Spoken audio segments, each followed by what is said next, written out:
दोस्तों, आपके अपने YouTube चैनल ए प्लस अकेडमी में आपका स्वागत है। आज हम ऐसे टॉपिक के बारे में चर्चा करने वाले हैं जो कहीं ना कहीं आपके जीवन से रिलेटेड है। मैं जितने भी आपको पॉइंट यहाँ पर नोट करवाने वाला हूँ, जो भी मैं आपको बताने वाला हूँ, उनमें से आप देखिएगा ये वीडियो आप अगर पूरा देखते हैं तो आप खुद महसूस करेंगे कि सर ये चीज़ें हमारे साथ होती है और इन चीज़ों को हम कभी भी नहीं समझ पाए। ठीक है, तो मैं एक एक छोटी छोटी चीज़ों के बारे में बात करूँगा। हो सकता है कि आप जानते भी हो लेकिन उस पर कभी गौर नहीं किया हो। ठीक है, अगर इन चीज़ों से आप बच गए तो आपकी जॉब जो लगेगी कम समय में आप जॉब ले सकते हैं। अदरवाइज इस टॉपिक छोटे छोटे टॉपिक को अगर आपने नेगलेक्ट कर दिया तो आप बहुत ही ज़्यादा समय ले लेंगे एक जॉब पाने के लिए। ठीक है, तो हम बात करते हैं आगे। सबसे पहला हमारा पॉइंट होगा रूममेट। देखिए, रूममेट में क्या क्या खामियां, क्या क्या कमियां, कुछ भी है, किस प्रकार से आप मैनेज करें। पहली चीज़ है, आपका रूममेट बहुत ही ज़्यादा पॉजिटिव होना चाहिए। अब पॉजिटिव होना चाहिए, आप बोलेंगे सर पॉजिटिव का मतलब कैसे है, किस प्रकार से हम पहचाने उसको कि वो पॉजिटिव है या नेगेटिव है। जिस प्रकार से देख लीजिए, अगर आपका दोस्त ऐसी बातें करता है कि यार इस जॉब को निकालना तो बहुत टफ काम है, ये तो इसके लिए बहुत ज़्यादा टाइम चाहिए, या इन पेपर में तो धांधली होती है, इन पेपर में जो है ये पैसा देख करके बिकते हैं, हम जैसों का नंबर नहीं आएगा, अगर इस तरीके की बातें अगर करता है आपका दोस्त, तो ये आपका दोस्त यानी रूममेट जो आपका बहुत ज़्यादा नेगेटिव है। तो ये आपके लिए कहीं ना कहीं बहुत ज़्यादा माइनस पॉइंट है। तो अगर ऐसा रूममेट है जो आपसे ऐसी बात करता है, जैसे मान लीजिए 200 नंबर कोई सी पेपर में कट ऑफ गई, आपके मात्र 150 भी आए, लेकिन फिर भी अगर वो आपको मोटिवेट करे कि नहीं यार तो अच्छा कर सकता है, मुझे तेरे पे विश्वास है, इस बार इतने नंबर आए तो क्या हुआ, अगली बार बहुत अच्छे नंबर आएंगे। अगर आपको इस तरीके से मोटिवेट कर रहा है आपका रूममेट, इसका मतलब वो बहुत ज़्यादा पॉजिटिव है। और ऐसे ही रूममेट के साथ हमें रहना चाहिए, क्योंकि गवर्नमेंट जॉब एक लंबी रेस है दोस्तों। अगर इस लंबी रेस के अंदर आप बीच में अगर आप कहीं ना कहीं अपने आप को नेगेटिव कर देते हैं तो आप ये लंबी रेस नहीं जीत पाएंगे। ठीक है, तो आपका रूममेट ध्यान रखिएगा बहुत ज़्यादा पॉजिटिव होना चाहिए। दूसरी बात है इसमें कि आपका रूममेट जो है वो कंटिन्यू, यानी उसकी पढ़ाई हो चाहे कोई भी रूटीन हो, उसका कंटिन्यू होना चाहिए। जैसे मान लीजिए अगर वो सुबह उठता है, टाइम से उठता है, टाइम पे पढ़ाई वढ़ाई करता है, तो ये इस प्रकार से उसका रूटीन है तो आपके लिए प्लस पॉइंट है। अगर मान लीजिए कि वो आज पढ़ाई कर रहा है, 2 दिन पढ़ाई नहीं कर रहा है, उसकी मर्जी हो जब सो रहा है, उसकी मर्जी हो तब वो उठ रहा है, तो ये कहीं ना कहीं जो है आपको आपकी सक्सेस में बाधा जरूर डालेगा। ठीक है, तो इन छोटी छोटी चीज़ों को आप समझे। तो यानी कि जब भी ऐसे रूममेट्स आपको मिले तो उनसे बच करके रहे, आप अपना रूममेट चेंज करें। ठीक है, अगर तीसरी बात करेंगे हम यहाँ पर कि जो सबसे इम्पोर्टेंट है, जिसको बहुत सारे स्टूडेंट नहीं समझ पाते हैं, आप अगर इसे सुनेंगे तो आपका खुद को विश्वास हो जाएगा अभी।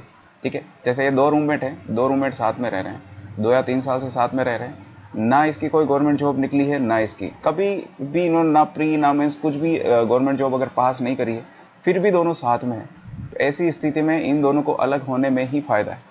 अगर अलग होते हैं तो इसको कोई और रूममेट मिलता है या इसको कोई और रूममेट मिलता है, तो ये इन दोनों के लिए प्लस पॉइंट है। अगर आप भी इनमें से हैं जो 1-2 साल से एक ही रूममेट के साथ रह रहे हैं, ना उसकी जॉब निकल रही ना आपकी, इसका मतलब आपको तुरंत प्रभाव से आपको अलग हो जाना चाहिए, क्योंकि आप ऐसी सिचुएशन में फंस चुके हैं जिसके अंदर आप रॉन्ग डायरेक्शन के अंदर जा रहे हैं, ना इसको पता है ना इसको पता है। ठीक है, यानी आपका रूममेट हो या तो आपके इक्वल होना चाहिए या आपसे होशियार होना चाहिए। आपसे अगर कमज़ोर है फिर भी पॉजिटिव है, फिर भी चलेगा, लेकिन आप दोनों अगर बहुत ज़्यादा कमज़ोर है, इक्वल है, तो भी काम नहीं चल सकता है। ठीक है, इन चीज़ों को आप समझे तो आप कम समय में जो है आप सफल हो सकते हैं, क्योंकि मैक्सिमम स्टूडेंट जो मैं टॉपिक पे बात कर रहा हूँ इन्हीं चीज़ों में फंस करके वो रह जाते हैं। ठीक है, और अगली बात है इसके अंदर आपका जो एटमॉस्फेयर है, एटमॉस्फेयर यानी आपके आसपास का जो वातावरण है बहुत ही अच्छा होना चाहिए, जिसमें आपका मन लगता रहे।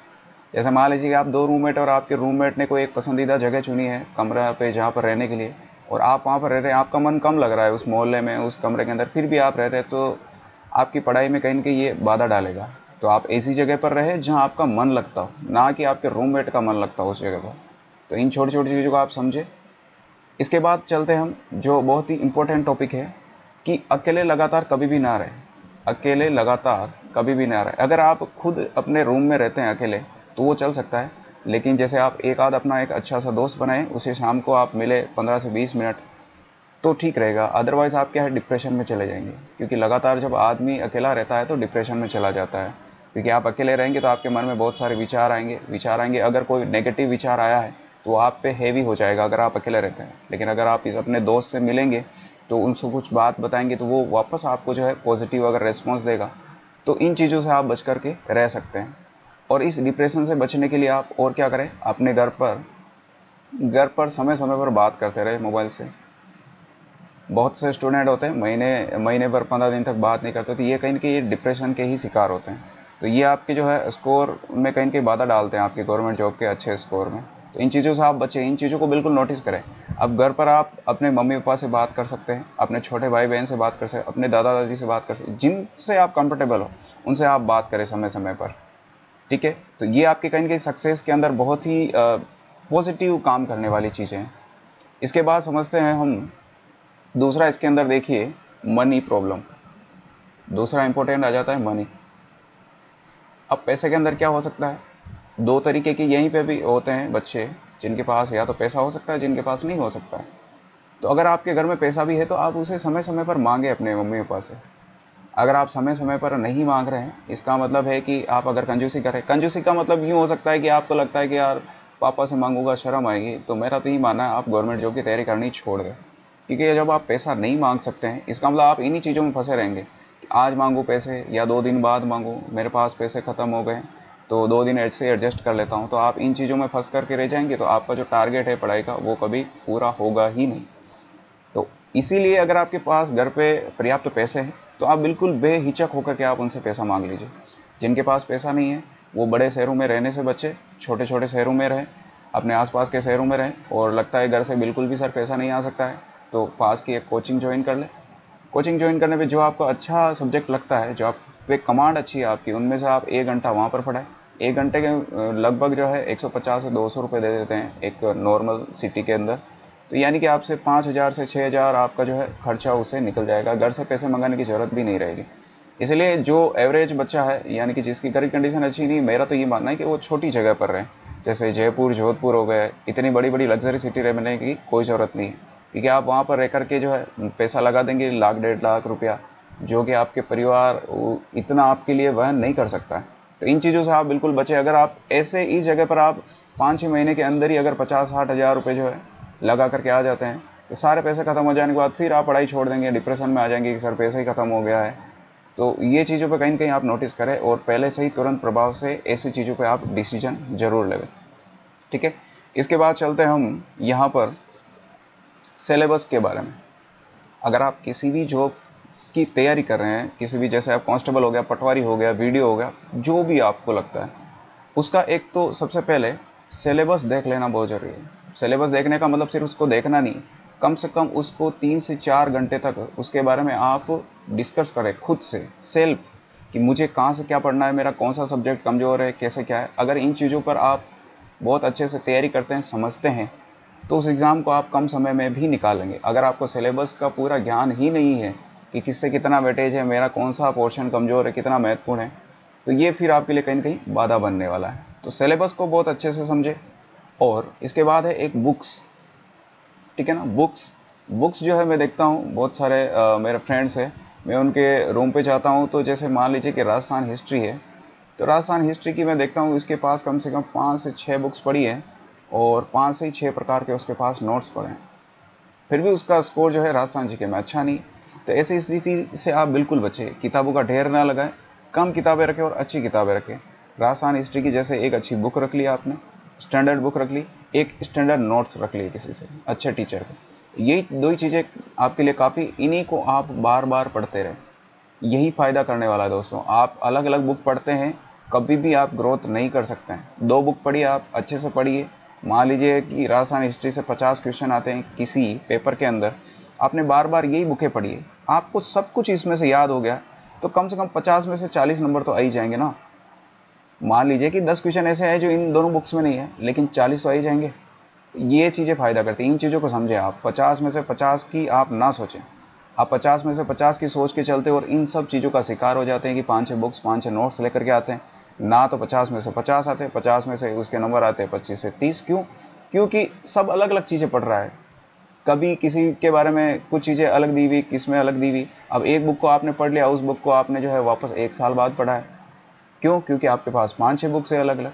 तो ऐसी स्थिति में आप जो है, इन स्थितियों से आप बचें। आप सिर्फ 2 बुक्स रखें, एक अच्छी बुक, एक आप नोट्स रखें, और इन्हीं से आप फोकस करते रहें, अच्छी तैयारी करें। ठीक है, आगे चलते हैं। इसके बाद आपके फ्रेंड्स के बारे में बात करते हैं। फ्रेंड्स, आपका जो फ्रेंड्स होना चाहिए आपका फ्रेंड्स जो बहुत अच्छा होना चाहिए। अच्छे का मतलब है कि आपकी हेल्प करें, और बहुत ही कम फ्रेंड होने चाहिए।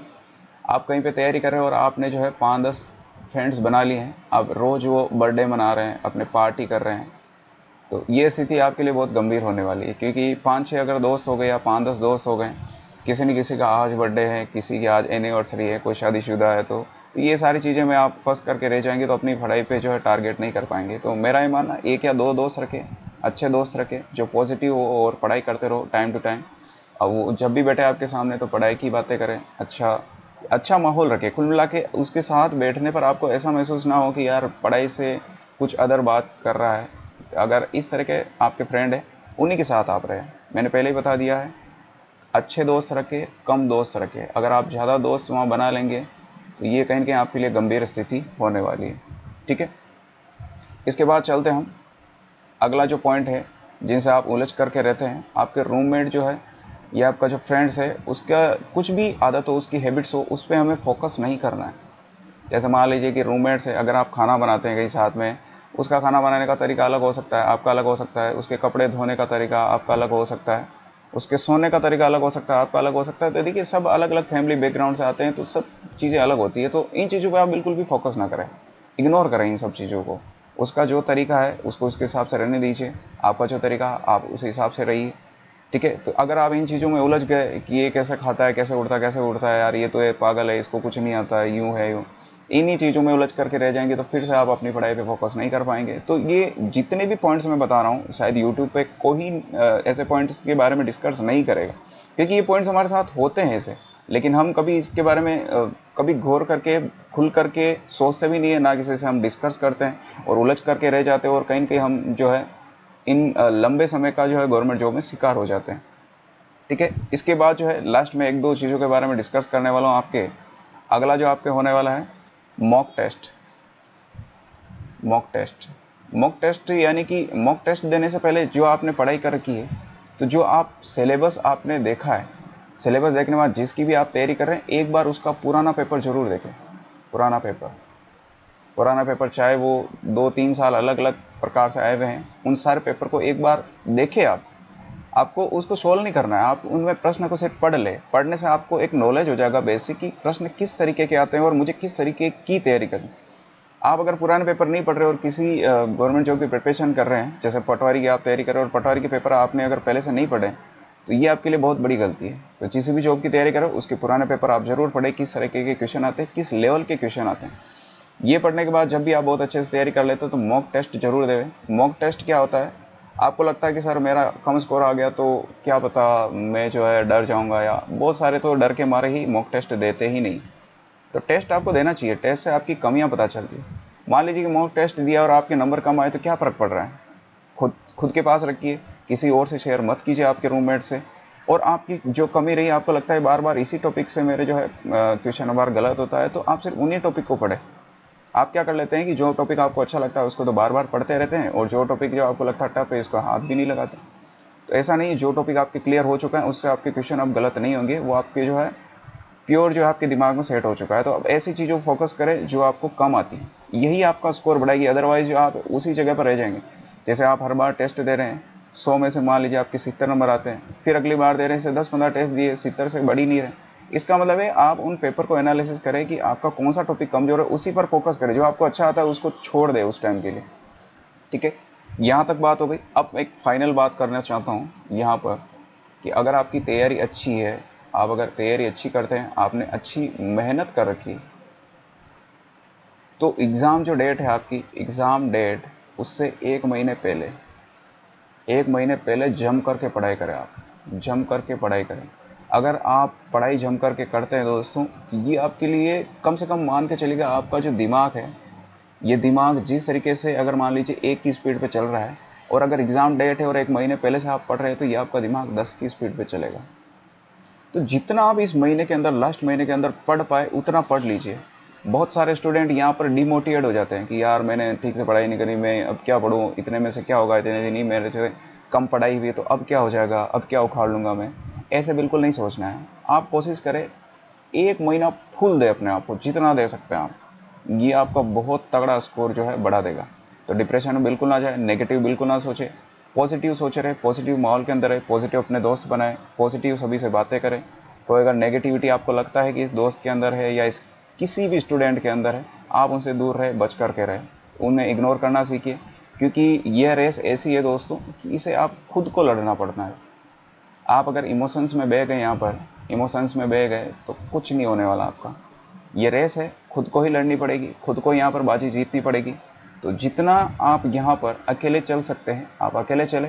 अपने दोस्त हैं उनसे समय समय पर बात करते रहे, क्योंकि आप इनके साथ मिल गए तो कहीं ना कहीं अपने टारगेट से जो है उलझ करके रह जाएंगे, और आप 1 या 2 साल के अंदर आपको 5 या 6 साल जॉब में लग सकते हैं। हो सकता है आप उस जॉब को छोड़ ही दो, आप तैयारी करना जॉब की, ठीक है ना। तो मैंने आपको जो पॉइंट बताए हैं बहुत महत्वपूर्ण है, अपने जीवन में इनको उतारिएगा और आगे बढ़ते रहिएगा। मेरी यही दुआ है भगवान से कि आप अपने जीवन में कम समय के अंदर सक्सेस होए।